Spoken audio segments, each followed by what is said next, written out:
Hiring Tom was certainly not rocket science as the head football coach. He'd already been with the football program for many years as an assistant coach, and he was a proven, successful head coach in the sport of baseball. So he was a perfect fit, and the rest is a long and successful history. What always impressed me about Tom Marcucci is his keen instinct for always knowing the right buttons to push with his players and his team to get the most out of them. He was a great coach. I first met Tommy in the fall of '62 when we came to ND as freshmen, and Tommy sat right behind me every day for the next 4 years. And no, I never thought Tommy would have such an illustrious career, nor at the time, being 14 or 15, was I ever thinking, and perhaps Tommy either, whether or not he had an ambition for future life. And we were thrilled in 1970 when Mr. Tellier offered him a chance to be an assistant football coach and teacher here at ND.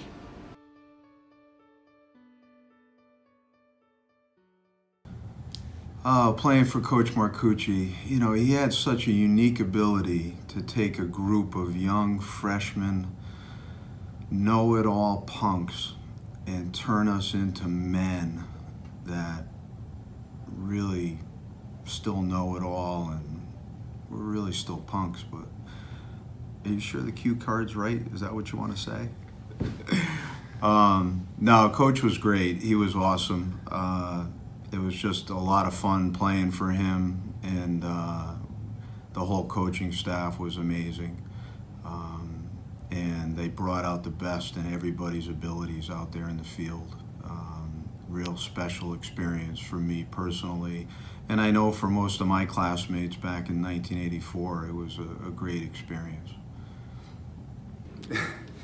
Playing for Coach Marcucci, you know what? You either played with a chip on your shoulder and you were out and you were going on the attack every single play, baseball or football-wise, every at-bat, every time you got the ball, every time you had a block. You either played like that or you didn't play at all. What was it like playing for Coach? Well, it was kind of like a mix between a comedy movie and an action movie. Coach always made it a fun atmosphere out on the field. He's always joking, always laughing. And if anybody knows him, he's a little bit sarcastic. But once that whistle blew, we were out there. We were mixing it up, getting after it. And Coach a lot of times got after it too. He was pushing us around, grabbing our face masks. So yeah, that's what it was like playing for Coach. Playing for Coach Marcucci was a childhood dream for me. As a kid, I always remembered my father and his friends talking about their stories about playing for Coach Marcucci, and then I got to live it and play with my friends, and now we tell stories about playing with Coach Marcucci.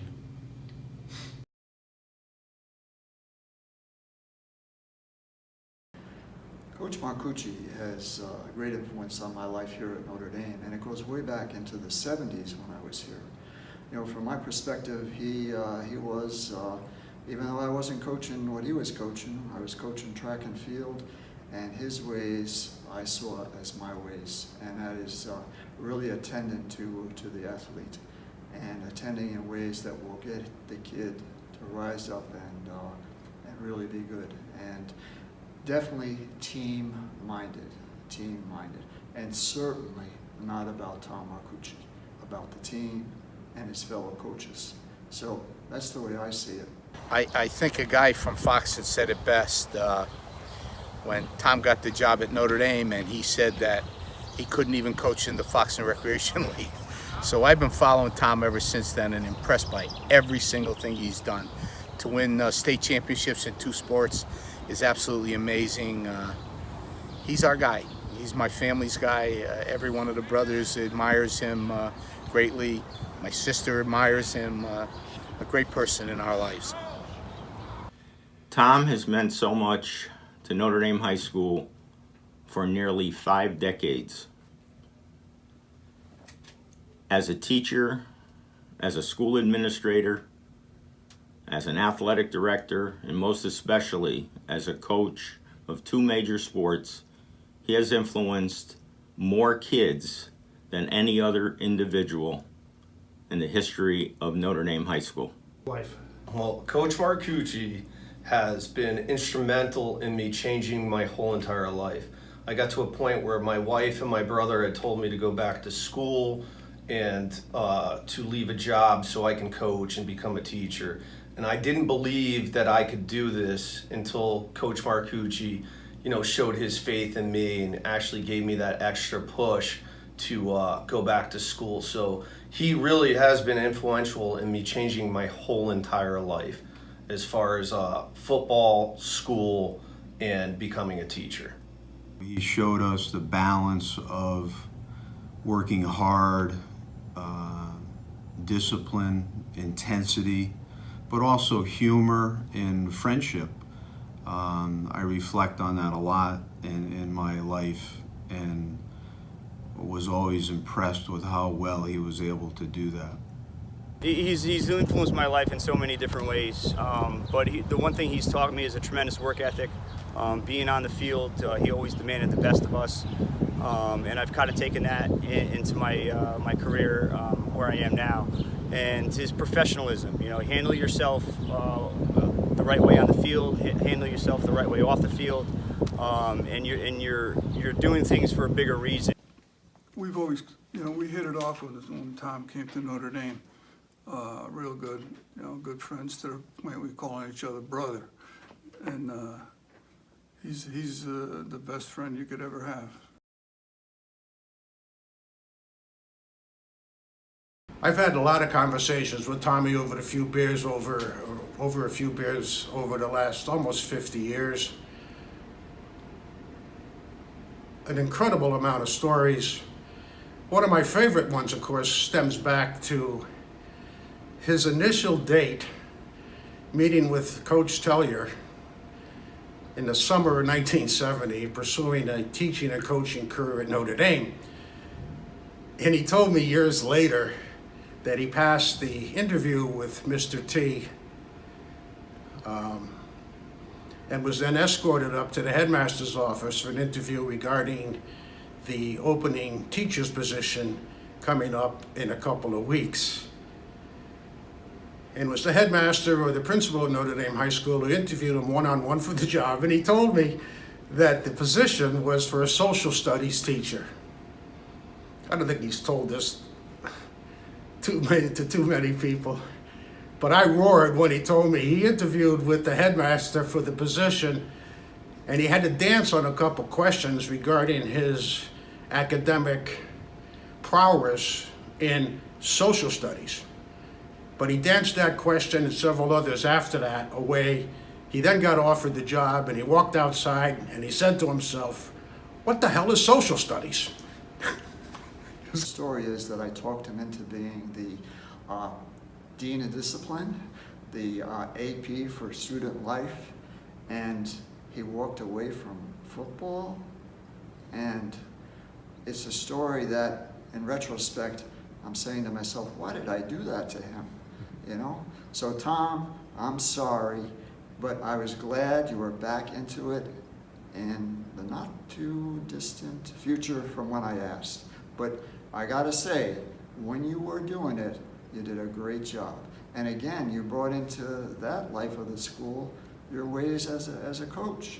You were aware of the young men, their needs, and you attended to them, bringing them hopefully to victory in their life and in their ways. If this one's not too long, here's the deal. It was Christmas morning, and Tom called me. Now, the background is that nobody in our neighborhood ever had a new bicycle. We were the guys with the big tire in the front and the small one and no fenders. And so he calls me to tell me that he has a new bike. So I ran up the street, jumped the fence like I always did, go to his front door. Out comes a new bike. I put him on the handlebars, and within a half a mile of his house, we totaled it. I hit a curb. He went flying into the woods. We bent the fork of the bike. We took the bike back home. We walked it back home. His father grabbed it, threw it down the stairs, and I think my parting was, "Merry Christmas, Tom. as I left and walked home. One of my favorite stories really goes in the classroom when he taught history way back when, and it was always great to go in his class because we would start out on a subject matter and then within a minute we'd be off on current events and talking about other things that were not so much in the textbook, but I never learned so much from those conversations, and it ended up being a very enlightening class. And I just used to enjoy going there, and history was not my thing, so he was a great teacher. Over the course of the many hours and days and weeks and years on the baseball field, Coach used the phrase, "let's go," in several different distinct manners. When we took the field, we'd all get together and he would say, "All right, let's play a good game, let's go." And that meant hustle on the field, do what we just learned, and let's go win this game. Then there was, we needed a rally. And Coach would say, "All right, here we go, let's go, let's go." And that meant step it up, focus, and let's win this thing. And then there was, after an error, when Coach would go, "Oh, let's go. Come on, let's go." And then there was the all-time favorite, after a mental error or somebody did something really stupid, where Coach would get distorted and say, "Oh, let's go." So I got a great in-classroom story about Coach. In his history class, he was given a test, and of course I didn't study for it. So my plan was I was going to position myself next to the smartest kid in the class. So sure enough, I get in, I find him, I zone in on him, I find him, I sit down next to him, and it's one of those Scantron tests. So Coach gives the test out. He assumes his position at his desk with his feet up on the table and his head buried in the paper. So I start taking the test, and I start moving my head this way. I look up to see if Coach is looking. Is he still in the same position? I look back this way, and all I hear is, "Hey, Finaro, Scantron doesn't mean scan McDermott's paper." And I look up, and he's still in the same position. His head's buried in the paper, his feet are up on the desk. And I'm like, how the heck did he ever see that? So that's my favorite story about Coach. He's got eyes behind his head or up in the, he's got cameras up in the corners of the room.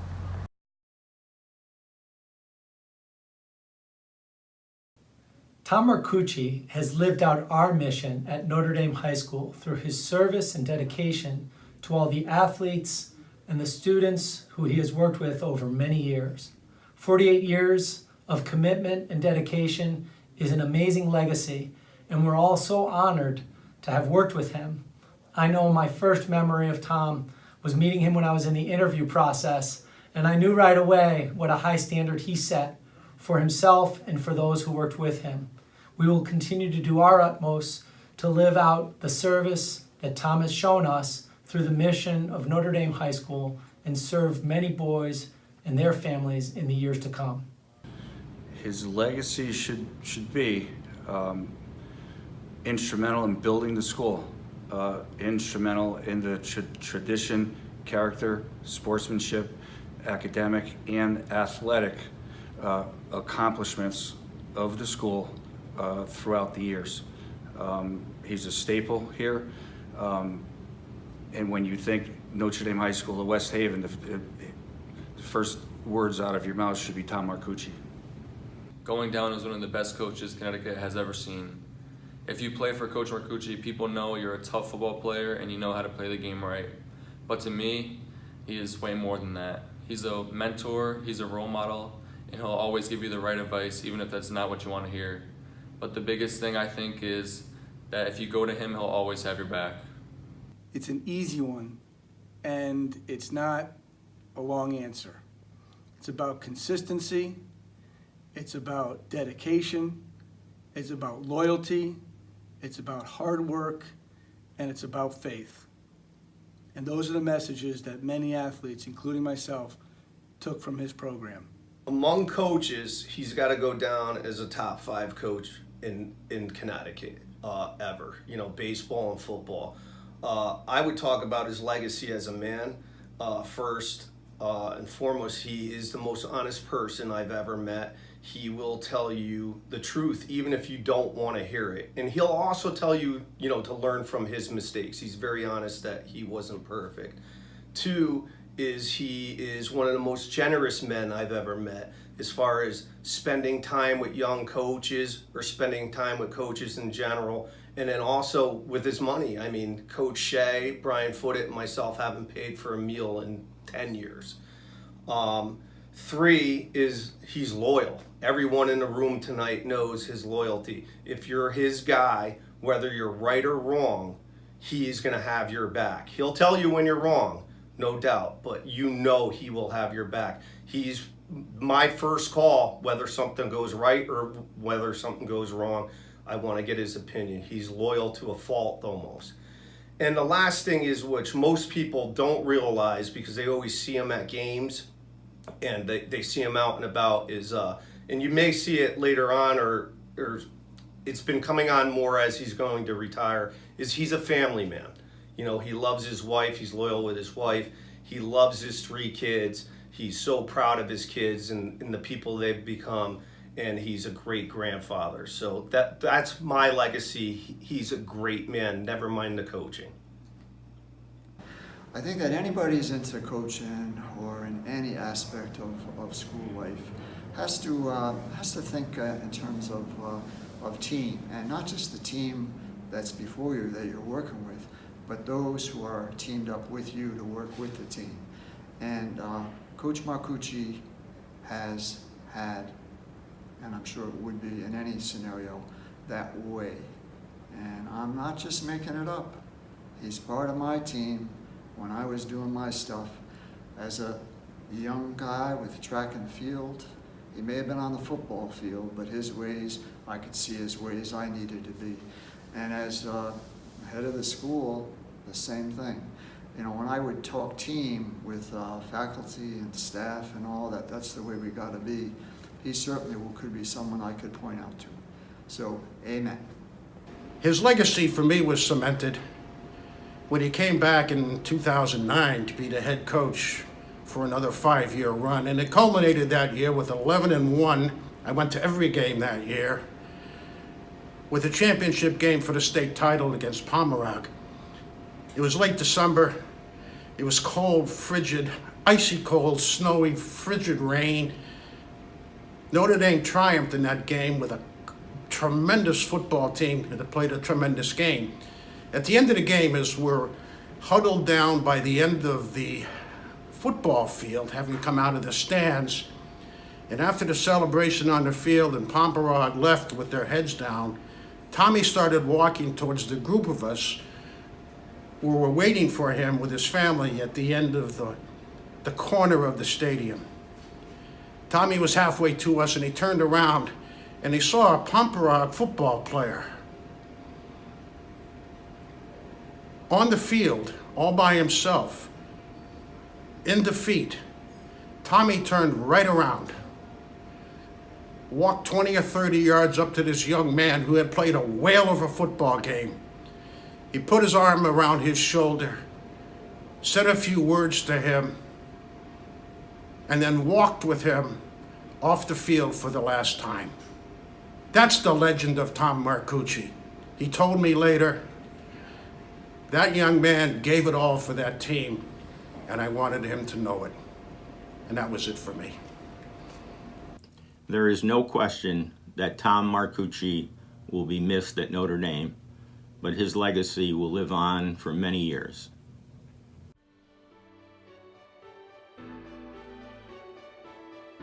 Thank you, Coach, for all the young men who have been benefited by your benevolence and your discipline. You are the epitome of what this school is all about. It was an honor being on a coaching staff with you, and thank you for everything you've done for me. Thank you. Thank you, Coach. There's no me without you. Well, thanks, and Tom, it's going to be a long time together. It's been a long time together, and I'll be hoping to see you more. Amazing, amazing what you did for the life of this school. And I mean it, really.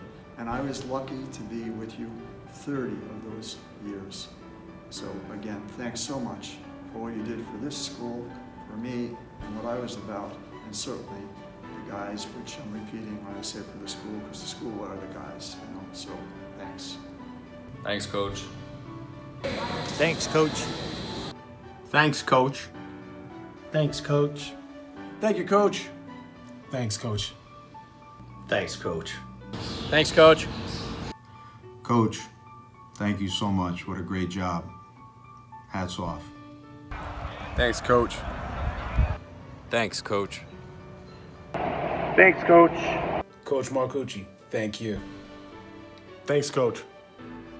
After 48 years and all those wins, there's no doubt Coach has his favorite wins, favorite games, favorite teams, favorite players. But like any proud father, he would never divulge that information. But we do know who his all-time favorite student athlete in Notre Dame history is, and it's not even close. So when we were planning on who would introduce him tonight, that answer was pretty obvious. We had to pick his all-time favorite Notre Dame student athlete. Nico, it's not you. Jimmy Tonelli, sit down. There was only one person that made sense to introduce Coach tonight, and that's Michael. Take it away, Michael.